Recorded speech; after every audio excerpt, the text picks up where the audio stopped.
If the clock of history were counting down, would you know what moment we are in? For investor Ray Dalio, we are moving closer and closer to a major global crisis. Dalio, the founder of the world's largest hedge fund, insists that nations follow cycles that last on average about 80 years. The last great turning point was the Second World War, which ended in 1945. 8 decades have passed, and the symptoms are reappearing. In the United Kingdom, public debt reached 96% of gross domestic product in July 2025, according to the Office for National Statistics. That figure is the highest since the 1960s, revealing that the country is financing today more than it can sustain tomorrow. Meanwhile, the United States surpassed 119% of debt relative to gross domestic product in the second quarter of 2025, according to the Federal Reserve Bank of St. Louis. These numbers do not merely describe reality, they expose a dangerous trajectory. Dalio explains that 5 forces drive these cycles: debt that erodes resources, internal conflict that divides societies, geopolitical struggles that redraw borders, natural shocks such as pandemics and droughts, and the power of human inventiveness, capable of creating technologies that define hegemony. The World Economic Forum reinforces that the interaction between debt, polarization, and technology lies at the core of today's transformations. The inevitable question arises: if history has already shown us this script, what scene are we in now? Still at the peak of the cycle, or already on the descent that precedes a rupture? Life in the cycle. The cycle is not just a chart in an economic report. It is felt in the daily life of anyone paying rent, seeking credit, or trying to keep a small business alive. In the United Kingdom, the reality is stark. In June 2025, the Henley Private Wealth Migration Report revealed that around 16,500 millionaires are expected to leave the country by the end of the year. That means less productive capital, fewer investments in innovation, and a silent hemorrhage of confidence in the future of the British economy. London still carries the prestige of being a global financial hub, but it is quietly losing the elite that generates wealth and stability. Meanwhile, in the United States, the dynamic is the opposite. In 2024, Stanford's HAI-AI Index report showed that private investment in artificial intelligence exceeded $109 billion, a surge nearly 12 times greater than China's and 24 times larger than that of the United Kingdom. This disparity is not merely technical. It explains why some economies reinvent themselves, attracting talent and resources, while others remain trapped in spirals of debt and low growth. And the impact reaches ordinary life. A worker with stagnant wages feels the weight of inflation and high interest rates. A young entrepreneur realizes that the greatest opportunities are no longer in their own country, but in dynamic ecosystems such as Silicon Valley. The unsettling question is direct and simple. Are you living in an environment that creates opportunities, or in a land that only charges the price of the cycle? If this reflection resonates with you, check right now if you are subscribed to the channel and leave your like. It is free. It only takes seconds, and it allows us to keep this investigation alive, bringing analyses that put you always one step ahead. The machinery of debt. The first gear that drives the great cycle is debt. When credit expands, consumption rises, and a sense of prosperity spreads. But since every debt must eventually be repaid, what seems like an immediate boost often turns into a long-term burden. The United Kingdom is a clear example. In August 2025, the Office for National Statistics confirmed that public debt had already reached 96% of gross domestic product. This figure is not just a statistic. It is a warning that nearly all of the nation's fiscal capacity is tied to the past rather than invested in the future. In the United States, the situation is even more acute. The Federal Reserve Bank of St. Louis reported in September 2025 that the country's total debt had surpassed 119% of gross domestic product. And according to the Congressional Budget Office, in its report released in January of the same year, this trajectory will continue upward, straining federal budgets and eroding international confidence in the dollar. The inevitable question emerges: how long will the world remain willing to finance this debt, still believing it will be repaid?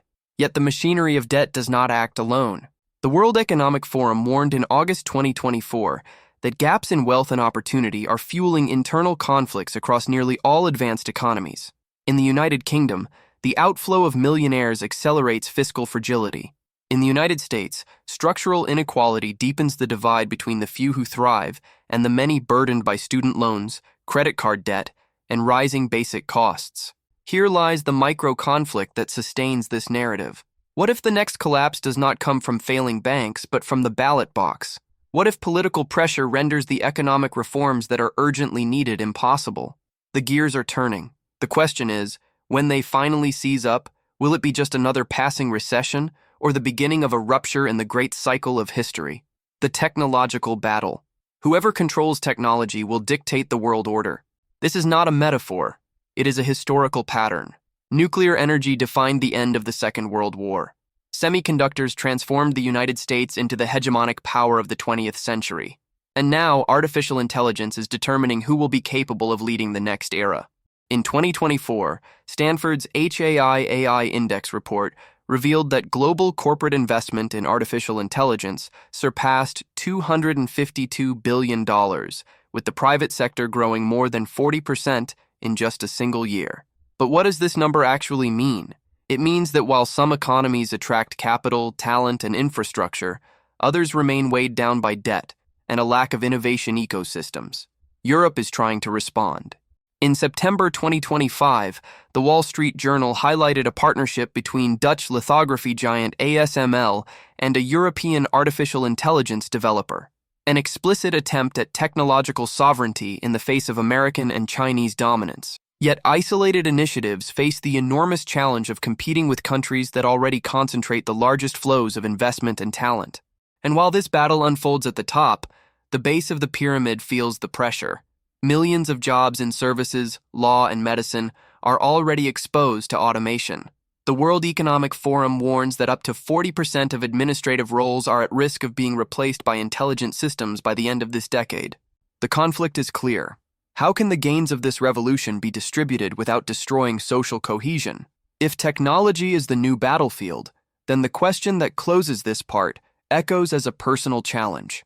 Are you on the side building the tools, or on the side destined to be replaced by them? The cycle in your pocket. So far, we have seen massive numbers, but the truth is that this cycle has already arrived at your doorstep. Picture a small business in a provincial town. To keep its working capital alive, it needs credit, but interest rates have soared. The result: thinner margins, higher risk of bankruptcy. At the same time, artificial intelligence tools have become accessible, enabling automation of customer service and demand forecasting.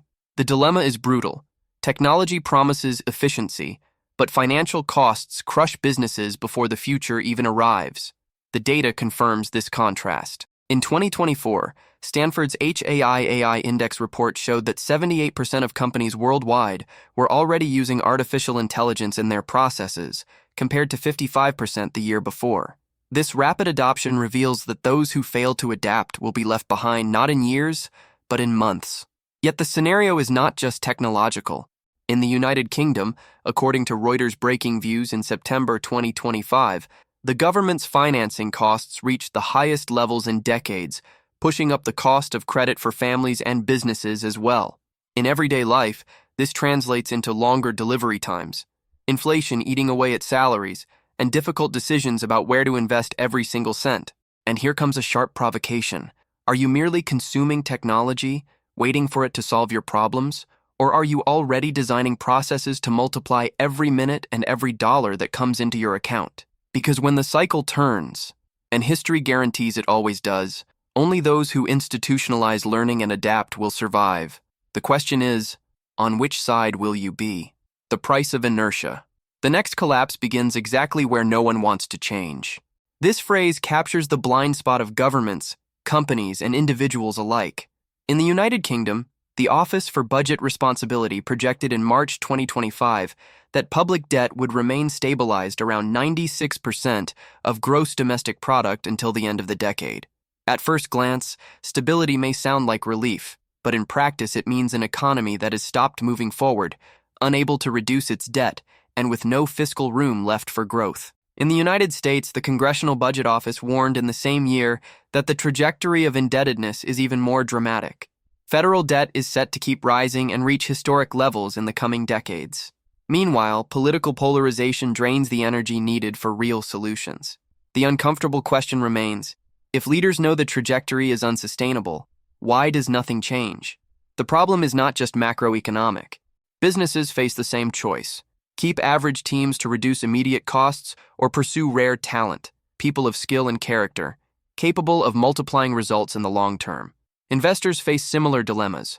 Protect cash and conservative holdings, or risk it on artificial intelligence and new technologies that may deliver structural advantages. Each choice may seem small on its own, but collectively they determine whether someone will be pushed by the cycle or strong enough to control it. The micro-conflict is clear. Inertia offers comfort, but charges interest at an unbearable cost. The next part brings the inevitable question: what commitments are we willing to make today so that we are not consumed by tomorrow? Turning the cycle. The cycle is not a sentence. It is a diagnosis. It shows symptoms, but how we respond to them depends on choices: individual, corporate, and national. For individuals, Ray Dalio insists on a simple principle: align work with vocation. Those who combine passion with profession are more likely to endure crises with resilience. But that alone is not enough. It is essential to build financial reserves, truly diversify, and maintain geographic mobility, the so-called rabbit with three burrows. This metaphor, often cited by Dalio, illustrates that survival in an unstable world requires alternative sources of income, housing, and investment. For companies, the solution lies in institutionalizing learning.